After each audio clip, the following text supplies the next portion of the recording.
Good morning students. Today we are learning about the topic probability.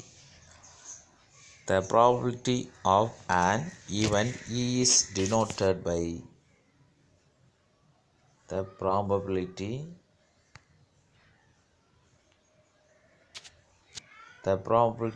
of an event is denoted by P of E.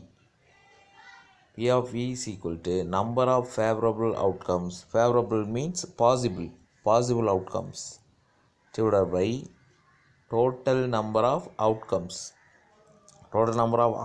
Outcome means என்னென்ன பாசிபிலிட்டிலாம் வரும், அதில் என்னென்ன favourable நம்மளுக்கு இருக்கும் அப்படின்றது தான் ஃபேவரபிள் அவுட்கம்ஸ். இது total number of outcomes. Favourable அவுட்கம்ஸை நம்பர் ஆஃப் இ, அப்போ இ அப்படின்னா event, number of E divided by இது என்ன அப்படின்னா number of S. Number of S means sample space. S means sample space. இது ஃபார்முலா, இதுதான் basic formula. இதிலேருந்து ஒரு எக்ஸாம்பிள் ப்ராப்ளம் பார்த்துருவோம், ஒர்க் அவுட் பண்ணிடுவோம். பார்த்தீங்க அப்படின்னா எக்ஸாம்பிள் 9. இந்த example problem 9.1. when a dice is rolled, find the probability to get the number which is greater than 4. இப்போ ஒரு சிங்கிள் டைஸ் என்ன பண்ணுறோம் அப்படின்னா ரோல் பண்ணுறோம். டைஸ்னால் லைக்கஸ் இந்த ஸ்னேக் டைஸு, அப்புறம் நம்ம வில்லேஜில் விளையாடுற அந்த தாயக்கட்டைகள், இதெல்லாம் என்னது டைஸுக்கு ஒரு எக்ஸாம்பிள். அதில் இருக்க என்னென்ன பாசிபிள் அவுட்கம்ஸ் அப்படின்னா அந்த சாம்பிள் ஸ்பேஸை தான் எஸ் அப்படின்னு நோட் பண்ணியிருக்கோம். அதில் என்ன வரும், 1 2 3 4 5 6. 6னால் அது என்னவாக இருக்கும் அப்படின்னா அந்த கட்டையில் எம்டி டாட்ஸ் இருந்துச்சு அப்படின்னா அதை என்ன சொல்லுவோம் அப்படின்னா அதுதான் 6 அப்படின்னு நம்ம அசீவ் பண்ணிக்குவோம். 6 அப்படின்னு என்ன பண்ணிக்குவோம், அசீவ் பண்ணிடுவோம். இப்போ இது sample space.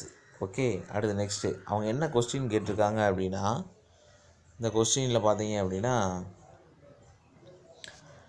let E be the event of getting number. நம்ம எடுக்க போகிற நம்பர் என்னவாக இருக்கணும் அப்படின்னு சொல்லியிருக்காங்க, greater than 4 இருக்கணும். greater than 4 அப்படின்னா 4க்கு மேலே இருக்கணும் அப்படின்னு சொல்லியிருக்காங்க. greater மீன்ஸ் அதிகமாக இருக்கணும், 4க்கு அதிகமாக இருக்கிற நம்பர்ஸை நம்ம எடுக்கணும் அப்படின்னு சொல்லியிருக்காங்க. அப்போ இந்த சாம்பிள் ஸ்பேஸில் பார்த்தீங்க அப்படின்னா 4க்கு மேலே இருக்க நம்பர்ஸு 5 6 மட்டும்தான் இருக்குது. இப்போ இதுக்கு ப்ராபர்ட்டி நம்ம இதில் நம்பர் ஆஃப் இ அப்படின்னா இங்கே என்னவாக இருக்கும் அப்படின்னா நம்பர் ஆஃப் இ என்ன அப்படின்னா 2. இது எப்படி 2 அப்படின்னா இங்கே 2 நம்பர்ஸ் தான் இருக்குது, 2 எலமெண்ட்ஸ் தான் இருக்குது. அப்போ அதனால் 1 2 எலமெண்ட்ஸு. ஓகே, நெக்ஸ்ட்டு இப்போ ஃபார்முலாவுக்கு போங்க. Probability of E is equal to number of favourable outcomes.